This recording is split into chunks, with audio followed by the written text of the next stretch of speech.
Okay. Cry again. What's up, guys? We're dreamers, we're moms, and welcome to the Mommy Artist Podcast. Now let's get creatively unhinged. I have always been a proud theater kid, like an eat lunch in the theater kind of theater kid. And before I even knew much at all, I knew what it felt like to be on stage. I knew what it felt like to lose myself in a role, to be a part of a cast, and to feel completely alive under bright stage lights.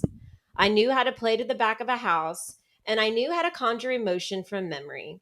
And at the center of it all was my next guest. Okay, this one's emotional, y'all. This week on the Mommy Artist Podcast, I get to talk to the woman who directed some of my first plays, who took a chance on me at 15 years old, and who was the first woman to show me that storytelling could be sacred. And her name is Jeanie De Leon. Jeanie was my former high school theater teacher and director, but also my mentor, my model for creative leadership, and probably the first person who made me believe I could do this acting thing. She directed more shows than I've seen, spent over 30 years building stages, directing kids, and holding the hearts of young artists, including mine. Her career spans educational theater, sketch comedy with the Emmy-nominated Latino Comedy Project, and she has a resume longer than a Tech Week costume list. She's a mentor, a creative leader, a mom, and someone I deeply admire. Y'all, this is a full circle moment for me, and I just know you guys are going to love her. Let me introduce to you Jeanie De Leon. Hi. Hi. Now you made me cry. Now we got to get started, right? Oh my gosh. Well, Oh my gosh. I was crying first. Okay. Inhale pink, exhale blue, right? That's what we do. I literally remember that. Do you? Yes. Inhale pink, exhale blue. Inhale pink, exhale blue. And that's what we're going to talk about too, because theater is therapy, right? Yeah. Theater is therapy, and art is therapy. Art is therapy. Yeah. You're so right. And I guess just for me, I found it in theater too. Yes. And I really found it in your class. So you guys, this is going to be a lot of maybe crying. You know how much I love you because I'm sitting in front of a camera. Thank you. Because so nice. I am not a fan of film. I thought it would be so much easier in my mind. Literally graduating from Cy Falls, I'm like, I'm going to do film because that's where the money is. Yeah. And I've done theater, so I can do film. Yeah, of course. And then I get there and they're like, you are way too loud. You're way too animated. I always kind of don't have the confidence, I'd always have confidence issues auditioning and confidence issues. I don't know, just being an actress. But now that I've taken myself to this interviewing side, it's given me so much more confidence and just so much more I can still use all the skills that I've learned from, all the things in acting but just being in this other role has just, I don't know, it's giving me the confidence I need. I think that sometimes we mix up what it means to be an artist to call ourselves an artist. Yes. Right? It's not, your worth is not in an award. Right. Your worth is not in the paycheck. Your worth is not in that salary. That's not the worth in what you create. Mm-hmm. You create because you have a unique vision on this planet that nobody else has. Yes. And it's important. Mm-hmm. And it's important to share that through the medium that you're given. Right. Oh my gosh, that's so beautiful. And that I'm really happy that you're reconnecting with that, because separating yourself from it can be really isolating, very lonely. Yes. If you are an artistic person, and now I've kind of through therapy and just working, okay, some people are born creative, right? And I am one of them, but my parents weren't necessarily creative people. Did you grow up in an artistic household? Oh my goodness. Yes, but no. Okay, my parents, I don't know if you know this part, my parents were sharecroppers growing up. Oh my gosh, no, I didn't know that. Yep. Where?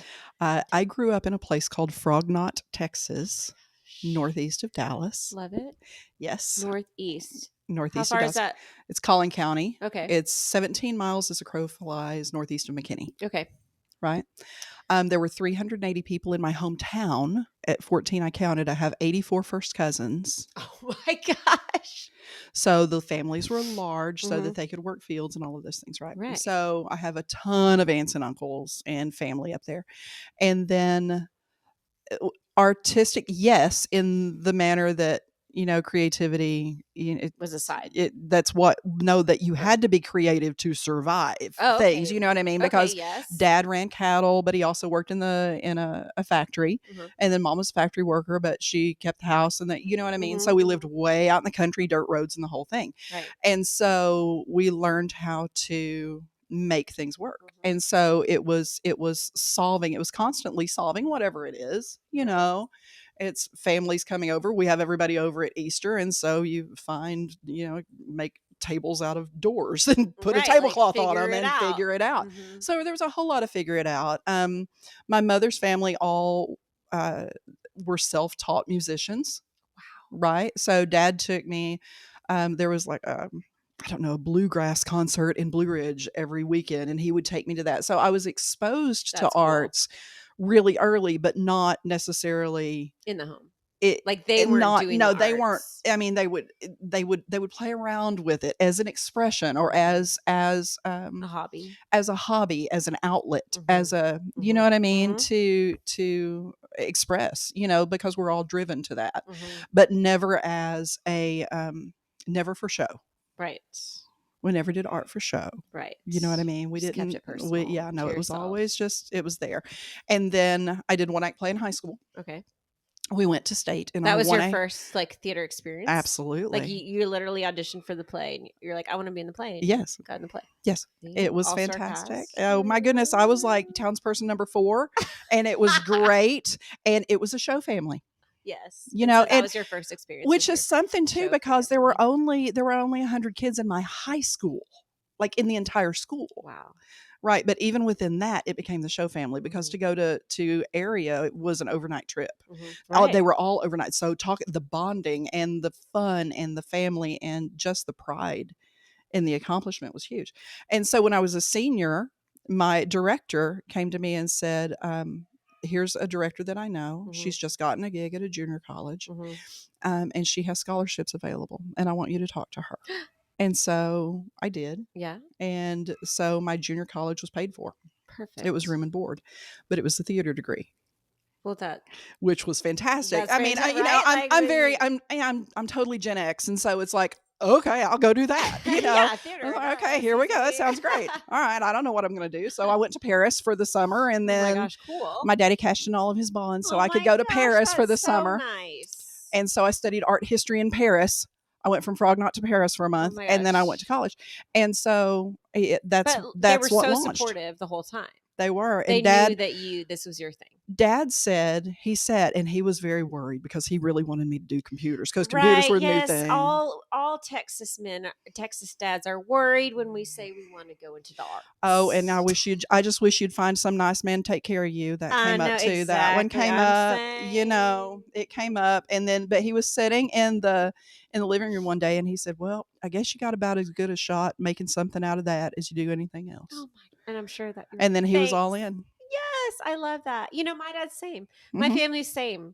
Not necessarily creative people, but in their own right. Like my mom's writes poetry, beautiful poetry. My mom, but didn't get the chance to go to college. My dad did go to college, but business minded. But he also has beautiful like imagery, and like I can see where it's coming from. But it just wasn't a thing then. It wasn't and I'm a just thing. glad that like they were just like open to letting me explore it. And so then, because I'm really interested in like generational creatives, it's interesting to see like there's 3 generations. There's the generation that was like dabbling in the arts on the side, who knew kind of like that were like maybe drawing on the side but still had like jobs, right? And then they kind of maybe led to like career, like who are artists who have like careers in art. And then they make the children who like really have a sense of like what it is to be a professional artist, and then it's even like a thing. But then they decide if they want to do it or not. I was just going to say your daughter's here. She's beautiful. Oh, thank you. She's an actress now. She grew up on stage. So my parents weren't creative really at all. Like, really, I think mine were even like so my mom dabbled with like poems and things like that, but like I never knew it to be like a job that you could have. I never knew it to be like something you do for work. It was just always like kind of like a hobby and entertainment. And then like where I'm at, my kids are seeing me try to do this kind of like art as work, right? And they're seeing like art as more of a valid thing, and it's like in our house, and I have them in art lessons. And so I think you would probably be like my children grown up, like having grown up in an artistic house. Like, so do you take it? I'm just interested, like I think I even asked you before, is it just like normal life, or are you like, was there like a decision like should I do art or not? Like am I it was, I don't know. Just do you have any thoughts on that? I don't know. That's a big ask.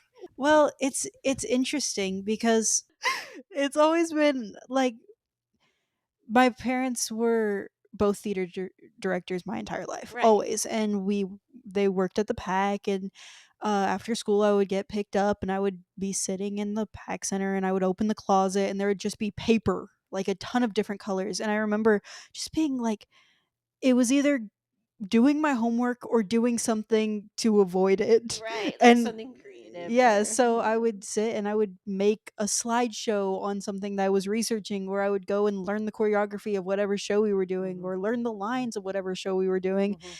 to pass the time. Right.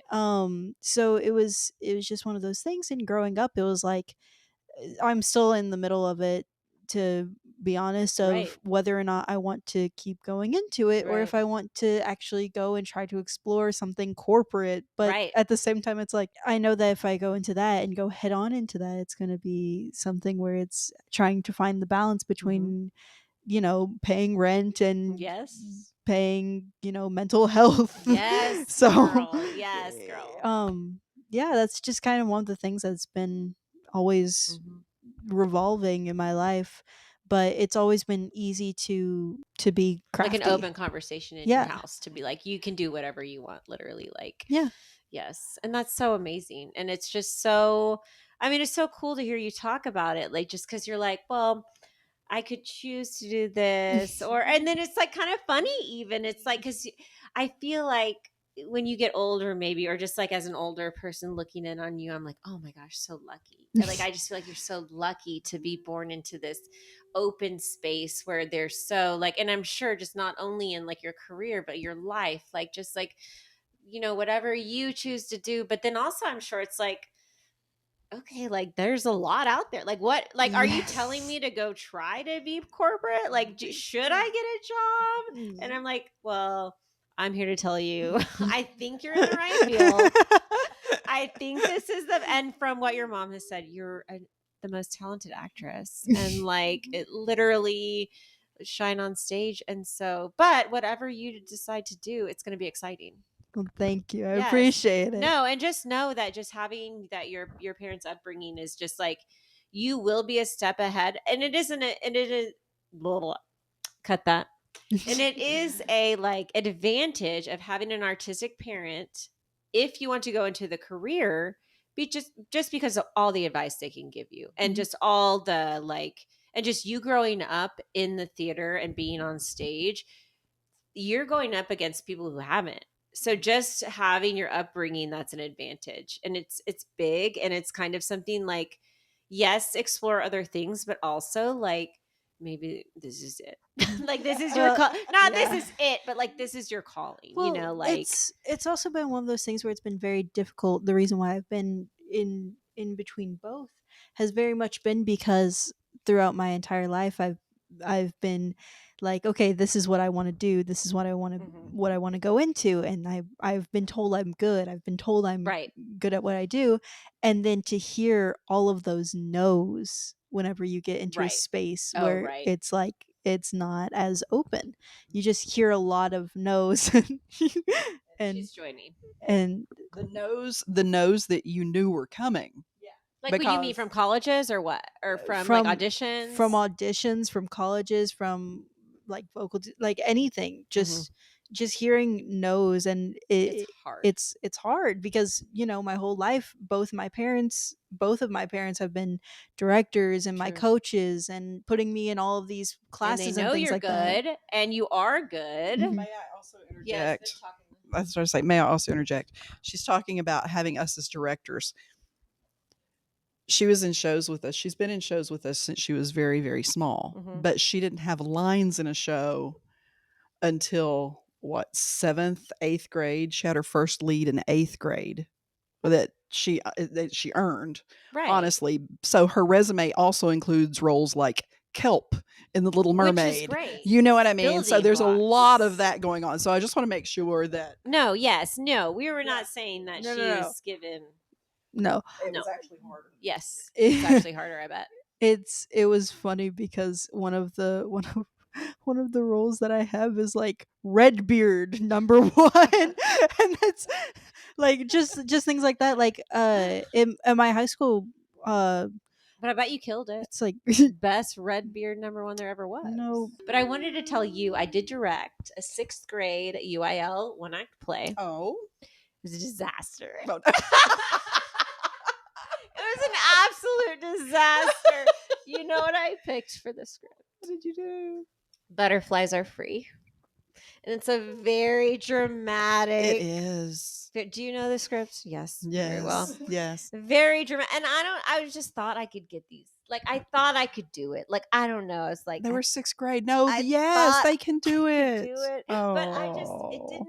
And then after. Was it your first year there? Yeah, first year there, first dope. thing I ever did. But I remember I built the blocks. I was so excited to do Mhm. the things. They even gave me like a miniature set, and I got to do it, and I was like very excited. And we did the circle. Yes. We did Have to do the theater, circle. theater's everything. Magic. Like I literally Absolutely. did everything you did. Mhm. And I thought it went okay, but like we got last place, and the first thing he said to me was like, "Whew, I'm glad we got through that."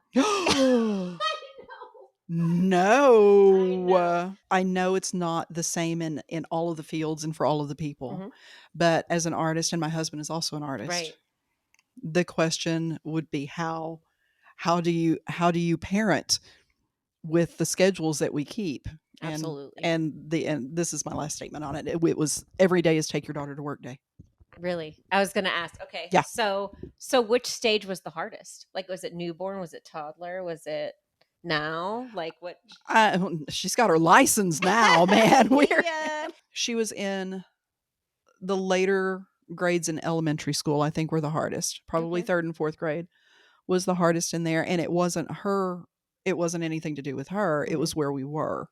Because husband and I were running a performing arts center. Okay. And we had 12 theater classes between us. Wow. And we had 820 something events in 187 days. What? And we had a full theatrical season, and we were hosting things like the state meet for one act play. So you're and still teaching yes, and doing all these extra yes. things. So her elementary school was across the road from the Performing Arts Center, so we would pick her up at the end of the day and bring her over, and she was there until 9:30, 10 o'clock at night, sleeping under the desk. And it was right in there that we got to the point where, like, okay, we have to do something. We have to do something different, because this is not, this is excessive. This is not okay. Husband had the moment. She was in the booth. She was in the light booth. She was in what, 3rd grade? 3rd or 4th grade? 3rd grade, and she was running lights for a Ballet Folklorico concert. Oh my gosh, cool. So she was running lights, and then I was stage managing, and he was on the soundboard, cool. and everybody's there. And he had the moment. Then he's like, "Oh, okay, we need to reevaluate the current situation." Right. And so we did. Because it's like, does she want to be here? Yeah, there wasn't anything else, going on, because we were so terribly tied to that environment. I think that was the hardest for us. That was the hardest, to see what was happening there. And so that's where we made the break in the move. And it's just been the best thing. And so when we all moved to where? From Bastrop, we moved from Bastrop to San Antonio. Yeah. At that point, we knew that she was going to move into middle school, and middle school is sketchy. It's a hard scary. I'm time. Scared of middle school for my kids, for sure. Terrifying. Scary. We both submitted, and we agreed when we did it that one of us would go into middle school and one of us would go into high school if they were offered. So you could be with her because we didn't know where we were going to be, and we didn't know what part of town was what part of town, and we didn't. I mean, we just didn't know the schools, right? And so I took the middle school. And it was like a middle school theater? It was middle school theater. Theater teaching, okay. Yeah, yeah. And then he got the high school. And so there was that. So when she finished elementary there in Helotes, she came to me at the middle school. And then she finished at the middle school and she went into the high school with her dad. How was that, having a parent at all school, middle and high school? It was fantastic, actually. No, I would love. My daughter has like friends who have staff kids, and she's like, I want to be a staff kid. I'm like, sorry, I can't work in the school. But no, I bet it was like pretty good. It was fun. We had a good time. It's part of the joy of my life to have had that time, that middle school time in there. Absolutely. And then through COVID, that happened right in the middle of that. Yeah. And then she goes to the high school. Now she's not in tech theater classes. She's not in any of her dad's classes. She's in the performance track. Okay. She does costuming. Junior? I'm going into my senior year. Okay. So, but she, I mean, you know, she's well rounded. She can do any of the stuff. She prefers to be on the stage. So what would your right? Okay, so you're like actress on stage, main thing. Okay. Yeah. Yes, I do both musical theater and regular acting, so it just kind of depends. And then would you rather be in like a dramatic stage play where everyone's crying, or like a musical where everyone's dancing? Just a little backstory. At my school, I'm a costumer okay. for our shows. I'm a dance captain, which means I get to choreograph our musicals. Cool. And then I am now thespian president. So it's like also a thespian president. Yeah. So it's like that's really hard because I love choreographing everything, but I also love being on stage, and I also love I love making people cry, but I love making people like enjoy a show and like really lean in. So I'd have to say being more dramatic. I'm one of those people that don't cry during shows unless something really hits. So I love being one of those people that that can make somebody cry because you know that's when it connects. Like you struck a chord with them. That, so I'd have to say that, but I still love, you know, making people like laugh and enjoy and like dance along. Yes. Because, you know, have you ever been to one of those shows where like you just want to get up and dance with them? Every show. Exactly. Like I love being that. Well, you know what this means. You're going to have to make your own show where you costume design, you direct, you act. It's a one-woman show. Like, you know, this is where this is going. Oh, you and my dad are on that boat now. No way. Oh yes. my God. Yes. Well, you know. I can't wait. Do you think your mom and dad are funny? Oh. Do you think they're funny when they try to be funny, or are they just funny because they're your parents? When they try to be, they are very funny. Like if good you timing, good comedic timing. You see them read like Moon Over Buffalo, and they're just cracking themselves up at that point. And it's just like, what are you doing? I'm so jealous. Like I've never said those words in my life. What do you think? So you've worked with a lot of high schoolers. What is like the most unique or like precious thing about working with a high school age student? High school age students, they're coming in and they're not sure which direction they want to go. They're not entirely sure who they want to be yet. And one of the things that I really like about theater, first of all, is that it puts people together in the same room with a common goal who would not sit together at the cafeteria table. That's absolutely right. And it puts them in the same place, like I said, with a common goal so that they can experience, just get a taste of what life is like in somebody else's shoes. And I think that there's something very powerful in that. And I think that as they make those decisions about who they are and how they want to be, that the confidence that comes with testing that out in a safe space is it. You were talking about theater being sacred. It can be a sacred space. I think that there is something very important and grounding in that. And that's my favorite thing about teaching, particularly in high school, because they're really they're preparing to launch themselves out into the world and to really make sure that that space is appropriate for that stage of growth, because it's so easy to get locked into one thing and this is who I am, and then graduate, and then that's not there out there, right? So I don't know, playing somebody in different times and different genres and different aspects and getting the feedback from the crowd, but even more than that, building those show families, because they're important. There's your chosen family, you know, and then those show families. And one of the things that has been one of my treasured stories throughout the course of the year has been seeing, after I left Houston and you all graduated, because I don't know, your group was, like I said, y'all are time locked for me. It's a very Yes, we are special group time for me. locked yes. Very, very special group for me. And there are many obviously through the years, but you guys, y'all were my 20s. You were, and family things and, life stuff. But when you graduated, I remember you all going to New York for Friendsgiving. Yes, yes. And seeing a show family happen that was that bonded in a high school. And I didn't experience truly that until college. And so seeing that sort of thing happen and knowing that you still have those people on speed dial literally on speed dial to pull up, it's very, very special. And it really made me very emotional earlier, not only the scene and all of that, but seeing that thread that runs, through time and space. I mean, I don't even think you realize the ripple effect that you and other teachers like you have on us. I didn't know it when I was like a, freshman or young at that time, but all of our theater classes were essentially therapy classes. Even reading the lines of someone else, it's like, okay, we are stepping, like you said, stepping into these people's shoes, and like my empathy grew, my outlook on life was expanded, my world was just opened up just basically by being in theater classes. And even like the improv stuff, the silly stuff, the like, okay, everyone pick an animal and be that animal and go around. Yeah. Okay, we're all doing it, so we're all look crazy. It's a vulnerability thing.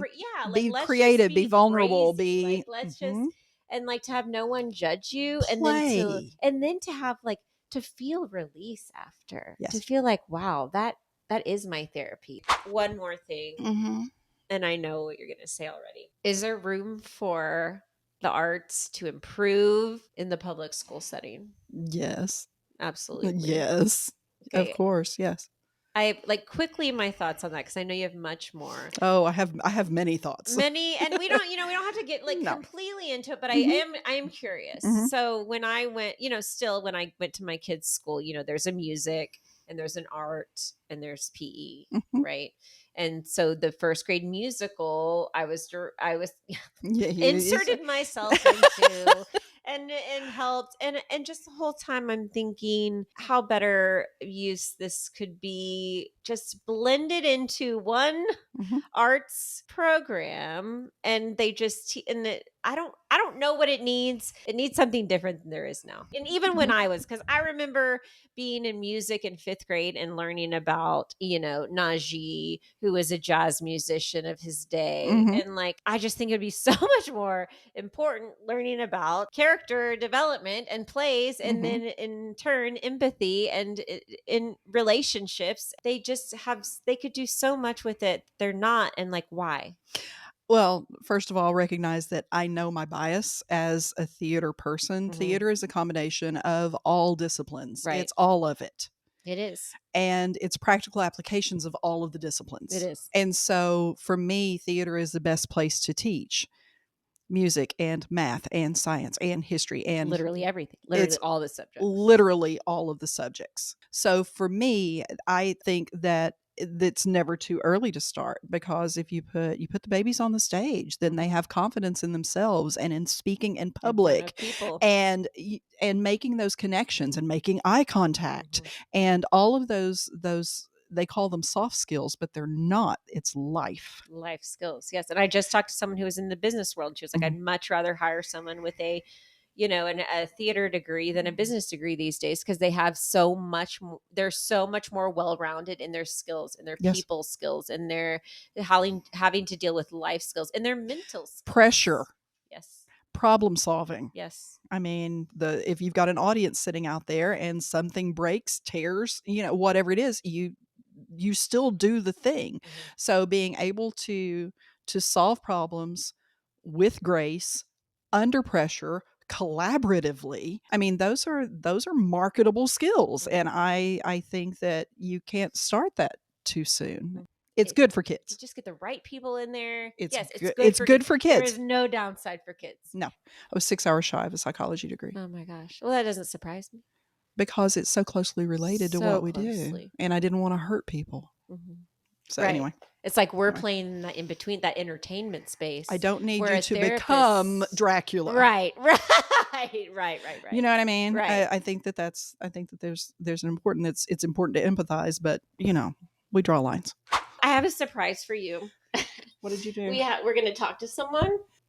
Oh God. Shut up. Oh my gosh, Greg. Hey, how are you? I'm good. Mommy Artist Podcast. This is Craig. Let me introduce you. He just had a baby. Yay, Craig. Okay, so I was talking to Craig and I was like, I'm having Jeanie come and she's coming to my house. And I was like, we have to do something. And we were like, what are we going to do? What were we in together? And we were like, noises off. Well, that would be really hard. Craig did, like, could we get the whole noises off cast here? Like we thought about it, but a shorter cast that we were all in is, as you know, is the Shadow Box. And so me and Craig are going to recreate a scene for you from the Shadow Box right here. And we are, and granted, we are doing the parts that we had to cut for reasons. The cut parts. Which I also want to know, how did you get on doing Shadow Box in like a high school? I'd do it again. I love that script. It's beautiful. I was Beverly in the Shadow Box. I love that play. And guess what? I was Beverly. Then Meghan was Beverly in the Shadow Box. She directed me. And honestly, it changed my whole, like, it sounds cliche to change my whole life, but like truly that interaction with you and like working with you in that way, like skyrocketed like what I thought of myself, like as an artist and like as just a creative person. So thank you for that. The Shadow Box was the 1979 Pulitzer Prize winning Best Play. It is about 3 people that are in hospice care. So it sort of bounces back between 3 different cottages and the people that are going through that and their family and friends that are surrounding them.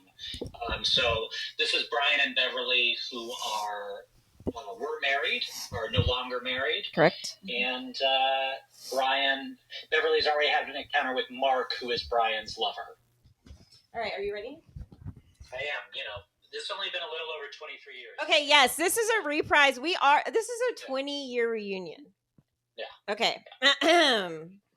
Caro, you old fart, viene qua. Sweet Jesus, Beverly. My God, he even remembers my name. What a mind. What a picture. All my medals, all of them. I wore as many as I could fit. Fantastic. Everything I could carry. I tried to get x-rays done, but there wasn't time. Inside and out. I'll strip later and show you all of it.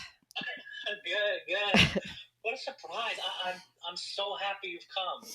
Where's Mark? Have you met him? Oh, yes. He's beautiful. A little cool, but I'm sure there's a heart in there somewhere. Where is he? Well, he's gone. What? It's my fault. I made a very sloppy entrance, and I think he left in lieu of punching me in the mouth. Oh, I don't believe it. No, it's true. But I do like him. Good. So do I. So I gather. Careful. Well, is he any good? Beverly. Well, what's it like? It? Yes, him. You, it. You know I'm a glutton for pornography. Tell me, quick. Oh, no. No? No, and that's final. I refuse to discuss it. Brian, that's not fair. Here I am, all damp and wet in my panties, and you're changing the subject? Now, come on, tell me about it. Absolutely not. I'm much too happy. Brian, I was married to you. I deserve an explanation. Isn't that what I'm supposed to say? Yes, but you're too late. No excuses, no explanations. He is my sunshine, my only sunshine. He's the running expression. Cream in my coffee, the milk in my tea. He will always be my necessity. But is he enough? More than enough. Shucks. Sorry. But it's out of my hands, all of it. Some supreme logic has taken hold of my life. And in the absence of any refutable tomorrow, every insane thing I do today seems to make a great deal of sense. What the hell does that mean? It means there are more important things in this world. More important than what? More important than worrying about who is fucking whom. Well, you are happy, aren't you? Ecstatic. I'm even writing again. Oh my God, you couldn't be that happy. Why not? Brian, you're a terrible writer, and you know it. So? Outside of your wonderful book of crossword puzzles, your greatest contribution to the literary world was your retirement. Yes, well, the literary world, such as it is, will have to brave the storm because I'm back. But why? Pure and unadulterated masochism. No. It's just that when they told me I was on my way out, so to speak, I realized there was a lot to do that I hadn't done yet. So I figured I'd better get off my ass and start working. Doing what? Everything. Everything. It's amazing what you can accomplish. 2 rotten novels, 27 boring stories, several volumes of tortured verse, including 12 Italian sonnets, and 1 epic investigation of the Firth of Forth Bridge. The what? The bridge. The railroad bridge in Scotland. The one Hitchcock used in the 39 Steps. You remember, we saw the picture on our honeymoon. Oh, yes. And I swore that one day I would do a poem about it. Well, I've done it. Thank God. Yes, 400 stanzas, trochaic hexameters with rhymed couplets. Da da da da da da da da da da da da da da da da da da da dee. It's perfectly ghastly, but it's done. I've also completed nearly 136 epitaphs, the largest contribution to the Forest Lawn catalog since Edna St. Vincent Millay, and I've also done 4 autobiographies. 4? Yes. Each one under a different name. There's a huge market for dying people right now. My agent assured me. I don't believe it. It's true. And then we thought we'd give each one of them insipid, dirty titles like Sex and the Dying Man. Or the Sensuous Corpse. Very good. You idiot. What else? Not too much for a while. They were giving me this drug and my vision was doubled. I couldn't really see to write, so I started to paint. Paint? Pictures. I did 14 of them. Really extraordinary stuff. I was amazed. I mean, you know, I can't draw a straight line, but with my vision all cockeyed, I could do a bowl of fruit that sent people screaming from the room. I can believe it. So now you're painting. No, they changed the medication. Now all the fruit just looks like fruit again. But I did learn to drive. A car? Yes. Good grief. Not very well, but with a certain style and sufficient accuracy to keep myself alive. Although I've become a master, that is beside the point, isn't it? Let's see what else. I've become a master of chess, bridge, poker, and mahjong. I finally bought a television set, sold the house, everything that was in it, closed all bank accounts, got rid of all stocks, bonds, securities, everything. Well, what did you do with the money? I put it in a sock and buried it on Staten Island. You did, didn't you? Almost. I gave back my American Express card, my Bank America card, severed all my patriotic connections. I even closed my account at Bloomingdale's. Ooh, this is serious. You're damn right it is. I sleep only 3 hours a day. I never miss a dawn or a sunset. I say and do everything that comes into my head. I even sent letters to everyone I know and told them exactly what I think of them, just so none of the wrong people show up for the funeral. And finally, I went to Passaic, New Jersey. For God's sakes, why? Because I had no desire to go there. Then why did you go? I wanted to make absolutely sure I had no desire to go there. And now you know. Yes, I spent 2 weeks at a Holiday Inn and ate all my meals at Howard John's. Jesus, you've really gone the limit. Believe me, Passaic is beyond the limit. Anyway, that's what I've been doing. Every day in every way, I get smaller and smaller. There's practically nothing of me left. Well, you're disappearing before my very eyes. Good. You see, the only way to beat this thing is to leave absolutely nothing behind. I don't want to leave anything unsaid, undone. Not a word, not even a lonely, obscure, silly, worthless thought. I want it all used up, all of it.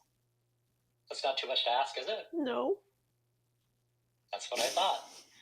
Then I can happily leap into my coffin and call it a day. Lie down, close my eyes, shut my mouth, and disappear into eternity. As easy as that.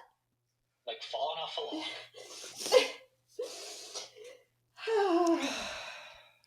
It shows, doesn't it? You're shaking. I can't help it. I'm scared to death. It's a lot to deal with. No. Not really. It's a little thing. I mean, all this is easy, pain, discomfort. That's all part of living. And I'm just alive now as I ever was. And I will be alive right up to the last moment. That's the hard part. The last fraction of a second. When you know the next fraction of a second, can't seem to fit that moment into my life. Mm-hmm. You're absolutely alone, facing an absolute unknown, and there's absolutely nothing you can do about it. Except give in. That's exactly how I felt the first time I lost my virginity. How was it the second time? Much easier, God. There. You see, the real trouble with dying is you only get to do it once. I brought you some champagne. Oh, I'm sorry. I must be the most tedious person alive. As a matter of fact, you are. Thank God you won't be around much longer. I hope you don't think I'm going to pass away drunk. I intend to be cold sober. No. I thought we could break it on your ass and shove it off with a grand bon voyage, confetti, streamers, all in the grave. Like, Perfect. I missed your foolishness. You hated my foolishness. I never understood it. Neither did I. But it was the only way. The only way I knew. Well, all these roads, they all go to Rome, as they say. Yes. But why does it seem like mine always ends up in Naples? And see. That was so therapeutic for me. I'm like, how was it for you? It was good. It was fun. You're not crying at all. I know. Well, I would have to gear up to cry during the coda.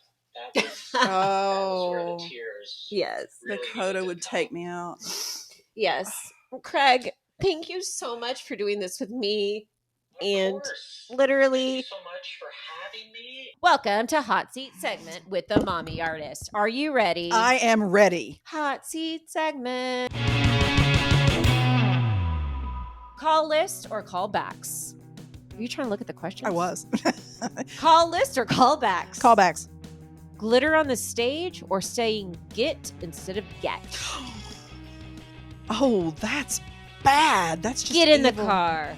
Okay, no, I'd have There's to glitter everywhere. I'd have to take the get over the glitter because I can fix the get. That's hilarious. I can't fix the glitter. Do you believe in aliens? Yes. Of course. Acting or directing? For me, directing. Okay. Favorite show to direct? Oh, no. It's like choosing your children. Okay. Would you rather use a baby voice all day or a male Cockney accent? Hello. It would have to be the male. Yes. Hello, governor. Yeah, no. Slow cues or dropped lines? Oh, no. Oh, another two pet peeves. Slow cues. Cast celebrities as you and your family. Oh, my goodness. If you had a show about you and your family, who would play them? Oh, my goodness. Just one person. Z, who is this? Cast the whole family. Who's our family? Celebrities? Yes. I've been thinking about this. I just don't know who dad is. That's a real question, but I know mom's Meryl Streep. Oh my God, yes! The only person I can really think of is Zooey Deschanel. Yes, I love that. Just because she's like, I'm not old enough to be her, or she's not young enough to be me. But like maybe like younger Zoe. Mark Ruffalo. Yes. Oh yeah, Mark. It's Ruffalo. Student tears or parent emails? Say Would you rather have a student come to you crying or a parent angry parent emails? You out an email? I would rather have an upset parent than kid in tears. The last and final question, and to wrap up the Mommy Artist podcast. Oh Lord, no pressure. Directing Cats Jr. or explaining Chicago to the school board? Oh, I would explain Chicago to the school board. Oh, 100%. She just did Chicago. She did Chicago as a freshman. That's hilarious. No, Cats Jr. Hell no. There are Cats people and then there are dog people. No, there are anti-Cats people, and I'm not a fan. I recently saw the revival and it was a little different. I just wasn't ready. You know how much I love Aristotle, and I really require a plot. It doesn't work for me. It just doesn't. It never has. I also saw Blue Man Group, and they were brilliant in person. They were great in person in '94. They were awesome. But I didn't know there wasn't a plot. And I really learned that about myself. I need a plot. I do. Well, I do. On that, we're going to end. There's an end. The Mommy Artist. The plot is this is the end. But I want to thank you so much. No, support not only this mommy artist, but all of the mommy artists out there. Mommy artists everywhere. Thank you so much. Like and subscribe. You can find us on YouTube and Instagram at the Mommy Artists Podcast. All right, besties, my glass is empty, but my cup is full, and that means it's the end of the episode. Remember that you can't have butterfly conversations with caterpillar people, and that everyone out there is trying their best. Love you. Bye.